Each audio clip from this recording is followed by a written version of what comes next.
મેંદરડાના કૃષ્ણનગર સોસાયટીમાં આવેલ પુષ્ટિમાર્ગીય વૈષ્ણવ હવેલીમાં પવિત્ર શ્રાવણ માસના પ્રારંભે કૃષ્ણ સત્સંગ મંડળની બહેનો દ્વારા લીલા શાકભાજીના હિંડોળા રાખવામાં આવ્યા હતા.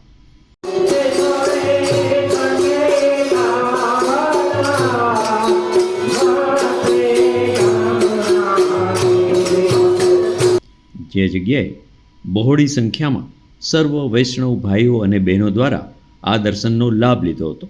તેમજ બહેનોએ રાસ ગરબા રમી ને ઉલ્લાસથી ઠાકોરજીની આરાધના કરવામાં આવી હતી.